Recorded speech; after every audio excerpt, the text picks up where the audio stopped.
अच्छा, हम पढ़ रहे हैं नेक्स्ट जेएस। ठीक है, नेक्स्ट जेएस स्टार्ट करने से पहले कुछ चीज़ें हैं जो हम समझ लेते हैं। पहली चीज़ ये है कि हमने रिएक्ट जेएस जो अभी तक पढ़ी है वो क्लाइंट साइड पे काम करती है। ठीक है, क्लाइंट साइड है वो। ठीक है, इसको क्लाइंट साइड को ऐसे कह लो, फ्रंट एंड है। ठीक है, फ्रंट एंड है इसमें सिर्फ। ठीक है, ये आपकी रिएक्ट जेएस है।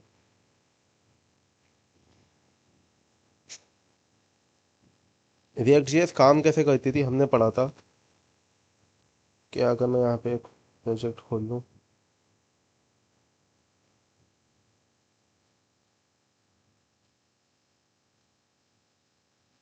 हमने पढ़ा था कि हमारा जो प्रोजेक्ट है, ब्राउज़र को कैसे पता कि ये प्रोजेक्ट कैसे चलाना है।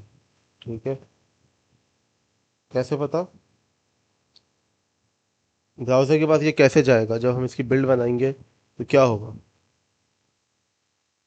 क्या पढ़ा था, किसी को याद है?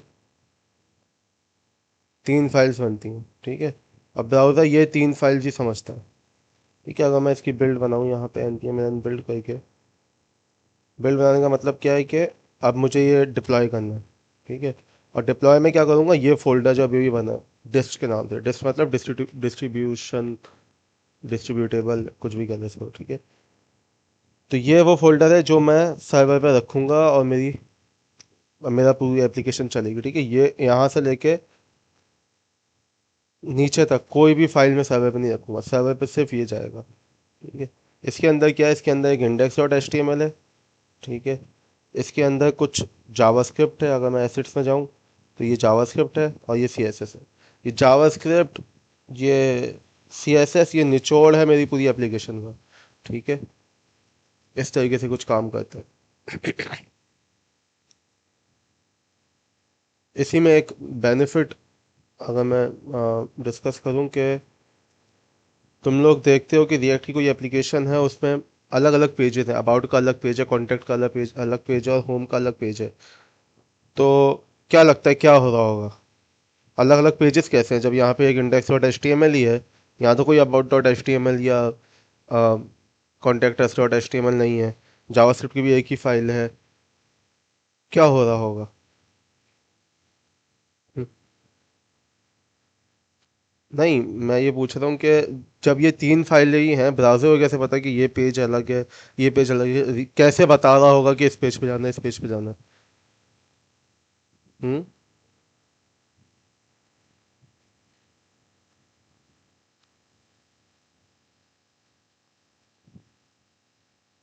इसको ऐसे समझो कि हर चीज़ जो है वो है रिएक्ट के। जब हम रिएक्ट की बात करते हैं तो हर चीज़ जावास्क्रिप्ट में है। हर चीज़, हम जितने भी पेजेस बनाएं, जो भी बनाएं, वो सब जावास्क्रिप्ट है। ठीक है, तो जिन लोगों ने मोबाइल एप्लीकेशन पे भी काम किया है, फ्लटर वगैरह पे काम किया है, उनको ज़्यादा ये बात समझ आएगी कि होता इस तरीके से है कि रिएक्ट राउटर का नाम सुना होगा। ठीक है, टेनिस चेक राउटर है। तो जितने भी राउटर बने हुए हैं, ये काम इस तरीके से करते हैं कि ये एक स्टेट मैनेज करते हैं। ठीक है, ये एक स्टेट मैनेज करते हैं। हमने कल पढ़ा था स्टेट क्या होती है। ये एक स्टेट मैनेज करते हैं जो कि पेज को री रेंडर करती है जब यूज़र जो है वो किसी और जगह जाता है। तो जब वो पेज को री रेंडर करती है तो कोई और कंपोनेंट शो हो रहा होता है। बात समझ आई? अगर for example user slash about पे किया, ठीक है, तो वो स्टेट जो है वो क्या करेगी, स्टेट अपडेट हुई, स्टेट अपडेट हुई तो जो कंपोनेंट है वो ही रेंडर होगा। उस कंपोनेंट के अंदर अब होम की जगह अबाउट का कंपोनेंट रेंडर होगा। बस समझ आ रही है? तो कुछ इस तरीके से चल रहा होता है। बस समझ आ रही है? अलग अलग फाइलें नहीं होती है, एचटीएमएल में होती है, ऐसा नहीं होता।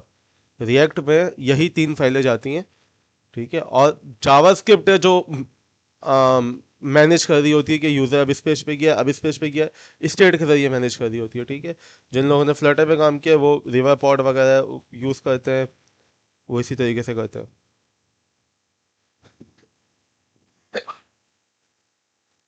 अच्छा, खैर, तो हमने बात की कि ये 3 फाइलें होती हैं जावास्क्रिप्ट में जो जाती हैं ब्राउज़र के पास। ठीक है, नेक्स्ट जेएस में कुछ ऐसा नहीं होता।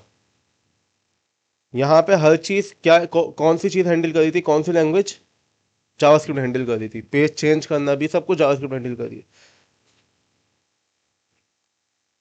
वो सब कुछ भी जो है वो क्लाइंट साइड पे हो रहा था। क्लाइंट साइड से क्या मतलब है? यूज़र का लैपटॉप, जिसने वो वेबसाइट उस वक्त खोली हुई है उसका लैपटॉप, जिसने वो एप्लीकेशन उस वक्त खोली हुई है उसका लैपटॉप। ठीक है, क्लाइंट साइड से मेरा ये मतलब है। क्लाइंट साइड से मतलब ये होता है। ठीक है। नेक्स्ट जेएस क्या होता है? नेक्स्ट जेएस में आपके पास दो चीज़ें होती हैं, सर्वर भी होता है और क्लाइंट भी होती है। ठीक है, इसको आप सर्वर साइड क्लाइंट साइड दोनों कह लो। और इसको हम शॉर्ट फॉर्म में कैसे कैसे कहते हैं? Full stack. ठीक है।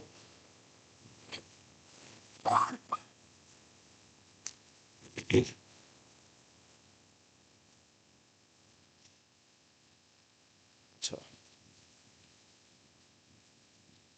तो हाँ, तो इसमें क्या होता है? इसमें चार चीज़ें होती हैं। पहली चीज़ होती है स्टैटिक, दूसरी होती है डायनामिक, तीसरी होती है सर्वर रेंडर्ड। ठीक है, तो सर्वर रेंडर्ड कह लो, जो भी कहना, या सर्वर साइड कह लो। ठीक है, एक होती है क्लाइंट रेंडर्ड, या सर्वर कंपोनेंट कह लो, तो चलो सर्वर कंपोनेंट, सर्वर कंपोनेंट्स। और एक होते हैं क्लाइंट कंपोनेंट्स। ठीक है। मज़े की बात यह है कि ये चार चीज़ें जो हैं वो बहुत कम लोग समझ पाते हैं कि ये चार चीज़ें अलग अलग हैं नेक्स्ट जेएस में। वो डायनामिक को लेते हैं क्लाइंट साइड से और स्टैटिक को लेते हैं सर्वर साइड से, ऐसा नहीं है। ठीक है, वो जब उनको कहा जाता है स्टैटिक तो वो समझते हैं कि सर्वर साइड की बात हो रही है, जब उनको कहा है डायनामिक तो वो समझते हैं क्लाइंट साइड की बात हो रही है। जो एक्सपीरियंस नेक्स्ट जेएस डेवलपर है, मैंने उनको भी देखा है, वो भी ऐसे ही सोचते हैं। ठीक है, ऐसा नहीं है, ये चार अलग अलग चीज़ें हैं। आहिस्ता आहिस्ता करके समझ आएगा कि ये काम कैसे कर रहा है नेक्स्ट जेएस, कैसे अलग अलग इनको डिफरेंशिएट कैसे करता है नेक्स्ट जेएस। लेकिन अभी मैं एक ओवरव्यू दे रहा हूँ। और करना तुम लोगों को ये है कि जैसे जैसे तुम लोग आगे जाओ और मैं डिस्कस करता रहा हूँ क्लाइंट साइड सर्वर साइड, तो तुम लोग आके ये वीडियो वापस देखो यहाँ से। ठीक है। अब ऐसे समझो कि एक चीज़ है, एक पेज है, कॉन्टैक्ट अस का पेज है। ठीक है, कॉन्टैक्ट अस के पेज को हम लेते हैं एग्जांपल के तौर पे। कॉन्टैक्ट अस का पेज जो है उसमें क्या ऐसा होगा कि बार बार चीज़ें चेंज हो रही हैं? एक कॉन्टैक्ट फॉर्म बना हुआ है, कंपनी की थोड़ी सी इंफॉर्मेशन लिखी हुई है, लेकिन क्या ऐसा होगा कि बार बार चीज़ें चेंज हो रही हैं, रोज़ कुछ नया आ रहा है? नहीं होगा ऐसा। ठीक है, तो इसको हम कह लेते हैं स्टैटिक पेज। ठीक है, स्टैटिक पेज। नेक्स्ट जेएस इसको कैसे हैंडल करता है? नेक्स्ट जेएस क्या बोलता है कि स्टैटिक पेजेस जितने भी हैं, जितने भी स्टैटिक पेजेस हैं, उनकी मैं जावास्क्रिप्ट नहीं भेजूंगा ब्राउज़र को, उनकी मैं जावास्क्रिप्ट ब्राउज़र को नहीं भेजूंगा। ठीक है, रिएक्ट क्या कर रहा था? जावास्क्रिप्ट एचटीएमएल से जावास्क्रिप्ट भेजो ब्राउज़र को, ब्राउज़र उसको रेंडर करेगा, ब्राउज़र का काम है दिखाना, क्लाइंट का काम है, क्लाइंट के कंप्यूटर का काम है कि उसको किस तरीके से दिखाना है। ठीक है, नेक्स्ट जेएस बोलता है कि मैं इसको खुद ही रेंडर करूंगा और मैं डायरेक्ट एचटीएमएल भेजूंगा। ठीक है, मैं डायरेक्ट क्लाइंट को क्या भेजूंगा? एचटीएमएल भेजूंगा। इससे क्या होगा? इससे ब्राउज़र को वो सारी मेहनत नहीं करनी पड़ेगी, जावास्क्रिप्ट पढ़े, उसको रेंडर करे, सब कुछ कुछ भी नहीं करना। उसने एचटीएमएल भेजनी है नेक्स्ट जेएस ने, और ब्राउज़र ने उसको दिखा देना है, सिंपल। ठीक है, तो इस केस में दो चीज़ें होती हैं। स्टैटिक स्टैटिक जो होते हैं वो बहुत फास्ट होते हैं। ठीक है, बहुत फास्ट होते हैं, वेरी फास्ट कह लो इसको, बहुत फास्ट पेजेस होते हैं इसके। दूसरी चीज़ ये होती है, एसईओ बहुत अच्छी होती है। एसईओ क्या होती है? ऊपर ऊपर से कि गूगल क्या करता है, वो एसईओ को तुम लोग इस तरीके से समझते हो कि गूगल पे जो पेजेस आ रहे हैं, मतलब गूगल पे जब हम कुछ सर्च करते हैं तो पेज जितना ऊपर आएगा, हमारी वेबसाइट इतनी ऊपर आएगी, उतनी अच्छी एसईओ हुई भी है। ठीक है, असल में क्या कर रहा होता है गूगल? गूगल के क्रॉलर्स होते हैं, वो क्रॉलर उन लोगों ने छोड़े हुए होते हैं, गूगल ने क्रॉलर छोड़े होते हैं पूरे इंटरनेट पे। ठीक है, वो वेबसाइट्स जाके खोल के देख रहे होते हैं, कंटेंट पढ़ रहे होते हैं, वो पेज रैंकिंग वगैरह होती है, मैं वो डिटेल में जाऊंगा, वो तुम लोग खुद यूनिवर्सिटी में पढ़ोगे इंशाल्लाह। लेकिन कुछ इस तरीके से हो रहा होता है, ठीक है। अब मुझे एक बात बताओ, रिएक्ट जेएस में जब क्रॉलर जाएगा और वेबसाइट को देखने जाएगा, जब वेबसाइट खोलेगा, वो गया फॉर एग्जांपल farhan.com पे किया, ठीक है, farhan.com रिएक्ट जेएस से बनी हुई है, उसको क्या मिलेगा? उसको तीन फाइलें मिलेंगी, HTML CSS जावास्क्रिप्ट। उसकी HTML में क्या लिखा हुआ होगा? ये बस, सिंपल सा, ठीक है, कुछ भी नहीं होगा। एक्टिव आईडी बनी हुई होगी, रूट रैंडम का ना, बिल्कुल बेसिक सा, कुछ भी नहीं होगा। क्योंकि जावास्क्रिप्ट जो है, जावास्क्रिप्ट की फाइल है, इसका काम है इस रूट को भरना, ठीक है। जावास्क्रिप्ट का काम है सारी रेंडरिंग वगैरह हैंडल करना। तो जो क्रॉलर होगा उसको कुछ भी नहीं मिलेगा, ठीक है। लेकिन नेक्स्ट जेएस पे मैं बता रहा हूँ कि जो स्टैटिक पेजेस होते हैं वो HTML की सूरत में नेक्स्ट जेएस उसको रेंडर करके रख लेता है और वो भेजता है क्लाइंट को। बात समझ आ रही है? तो क्रॉलर जब यहाँ पे आएगा,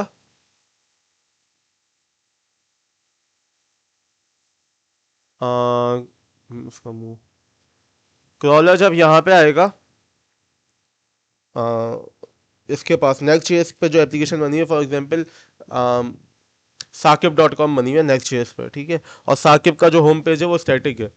तो नेक्स्ट जेएस ने उस स्टैटिक पेज को पूरा रेंडर करके रखा हुआ है अपने पास। अब जो क्रॉलर है वो पूरा पेज पढ़ सकता है। बात समझ आ रही है? तो क्रॉलर को ज़्यादा पता है कि भाई इस पेज में ये हो रहा है, ठीक है। तो एसईओ जो है अच्छी हो जाती है। अगर ये बात अभी समझ नहीं आई तो बाद में आके वापस देखना, इंशाल्लाह समझ आ जाएगी। अच्छा, डायनामिक पे आते हैं बाद में।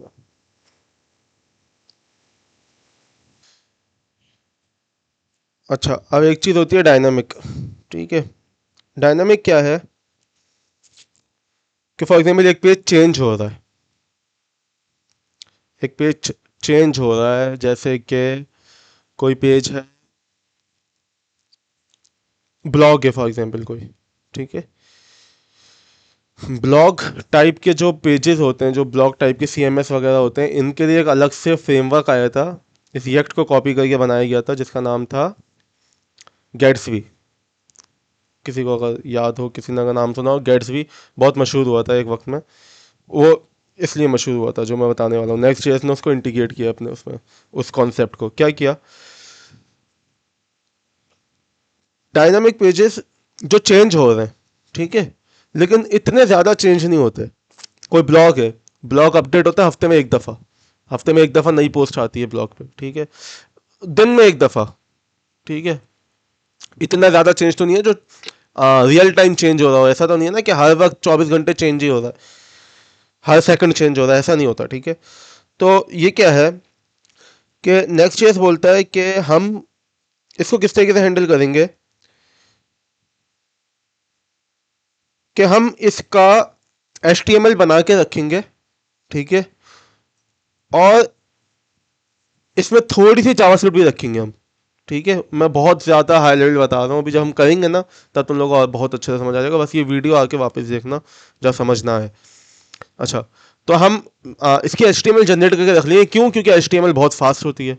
HTML ब्राउजर में भेजो, एग्जीक्यूट फॉरन ब्राउजर एंटर कर देता है उसे। SEO बहुत अच्छी होती है, ठीक है।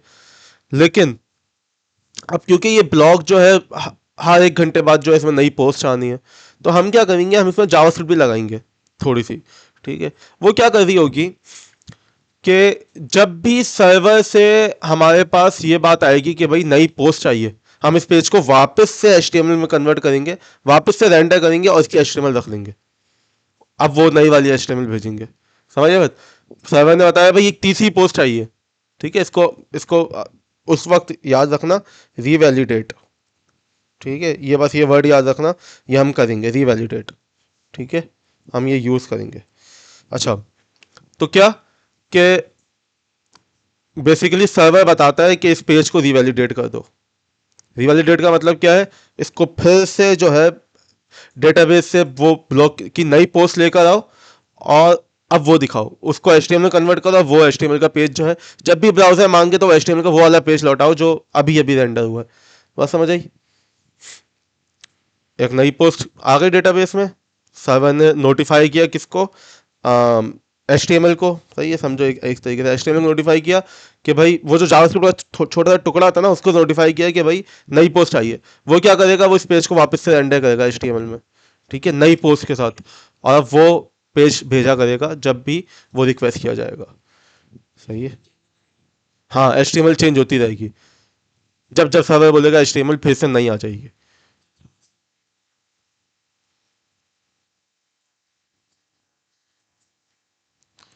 जावास्क्रिप्ट अपडेट नहीं होगी, जावास्क्रिप्ट वही रहेगी। बस जब भी नया डेटा आएगा ना, बेसिकली होगा क्या, उस पेज के अंदर एक कोड लिखा हुआ होगा एक लाइन का कि डेटाबेस से डेटा लाओ और दिखा दो, ठीक है। वो पेज जो है रेंडर हुआ हुआ है एचटीएमएल में, ठीक है। अब डेटाबेस से डेटा तो नहीं आ सकता, ठीक है, रेंडर हो गया एचटीएमएल में, अब कुछ नहीं हो सकता। जब जावास्क्रिप्ट को नोटिफिकेशन मिलेगी कि भाई सर्वर बता रहा है कि नई ब्लॉग पोस्ट आई है, तो अब वो वापस से डेटाबेस से डेटा लेके आओ, अब एचटीएमएल जनरेट करो, अब वो भेजो। बात समझिए। और अब जब भी जो है क्लाइंट रिक्वेस्ट करेगा इस यूआरएल के लिए, तो ये जो नई वाली एचटीएमएल ये भेजी जाएगी, ठीक है। इसी तरीके से अगर एक नई पोस्ट आ गई, ब्लॉग एक नई ब्लॉग पोस्ट आ गई, वापस से एचटीएमएल रेंडर करके रख लो, अब ये वाली भेजा करना। बस समझ आ रही। एचटीएमएल बार बार रीरेंडर होती रहेगी, ठीक है। ये हम करेंगे, इसको रिवैलिडेट बोलते हैं। हम पढ़ेंगे, ठीक है। तो ये डायनामिक मैंने बात की। डायनामिक में भी आपका जो पेज है वो कहाँ से आ रहा है, सर्वर से आ रहा है, एचटीएमएल की सूरत में आ रहा है। बात समझ आ रही है, याद रखना ये बात। लोग क्या समझते हैं डायनामिक का मतलब है क्लाइंट, नहीं, डायनामिक का मतलब क्लाइंट नहीं है।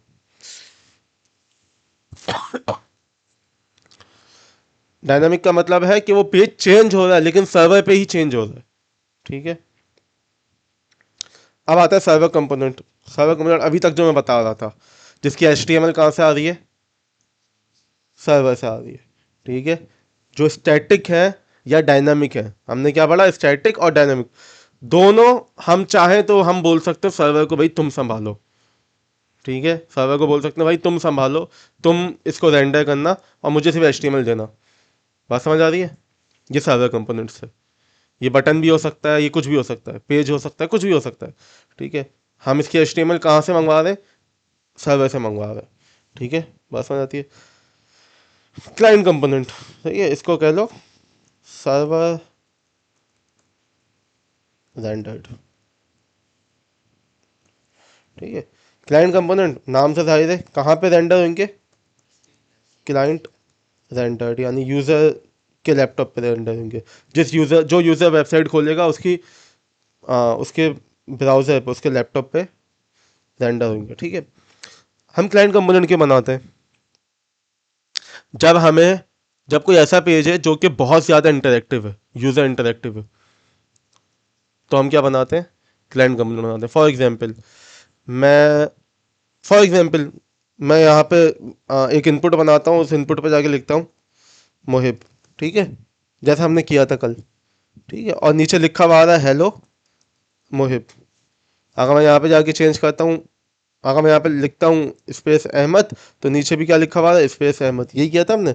यहाँ पे स्टेट का वेरिएबल लगा हुआ था और हम स्टेट को चेंज कर देते हैं इनपुट से, ठीक है। ये रियल टाइम में चेंज हो रहा है, ये वक्त, ये हाथ के हाथ चेंज हो रहा है, ये क्लाइंट कंपोनेंट में आएगा, ठीक है। क्यों, क्योंकि जो सर्वर कंपोनेंट होते हैं वो तो एच टी एम एल भेज देते हैं ना, वो तो बस H T M L render करके भेज देते हैं, ठीक है। इसको हम सर्वर कंपोनेंट नहीं बना सकते। बात समझ आई। इसको हम सर्वर कंपोनेंट नहीं बना सकते क्योंकि ये चेंज हो रहा है।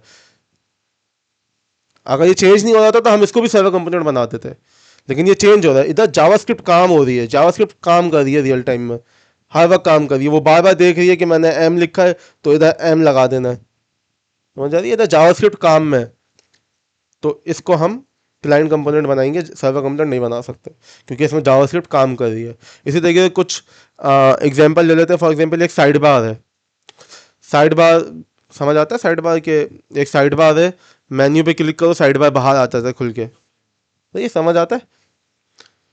वो जावास्क्रिप्ट काम कर रही है, वहां पे जावास्क्रिप्ट काम हो रही है, जावास्क्रिप्ट देख रही है कि भाई क्लिक हुआ है और मुझे बाहर आना निकल के, ये सब जावास्क्रिप्ट देख रही है, ठीक है। तो वहां पे भी हम क्लाइंट कंपोनेंट बनाएंगे, उसको सर्वर कंपोनेंट नहीं बनाएंगे। बात समझ आती है। तो यहाँ पे सर्वर रेंडर्ड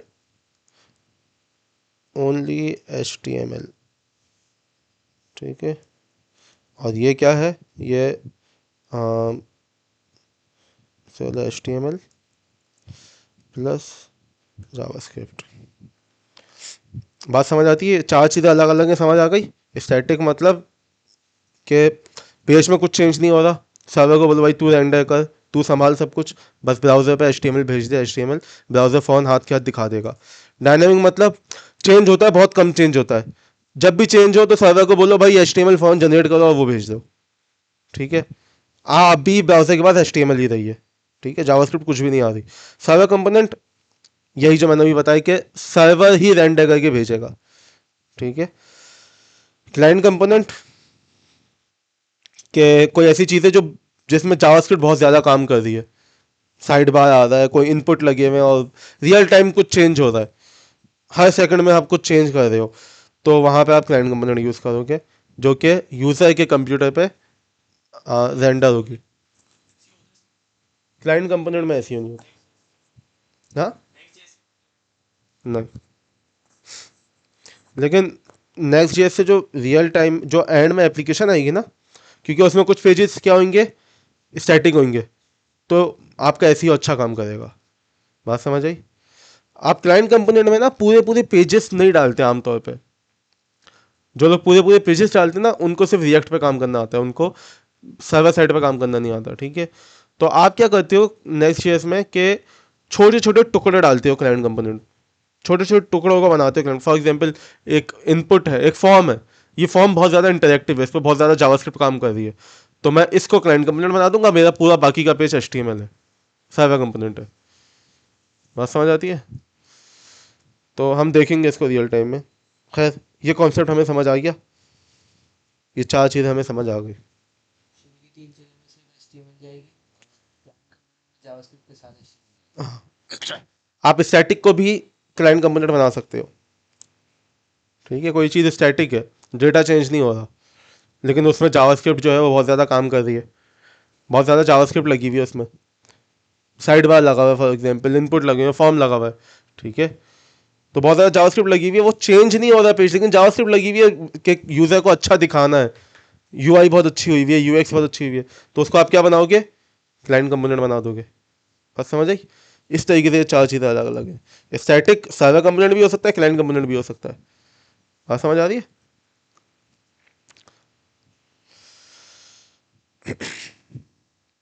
अच्छा, डायनामिक, जाहिर सी बात है सिर्फ सर्वर कंपोनेंट हो सकता है, ठीक है, जाहिर सी बात है, क्योंकि फिर उसको हम डायनामिक क्यों कह रहे हैं।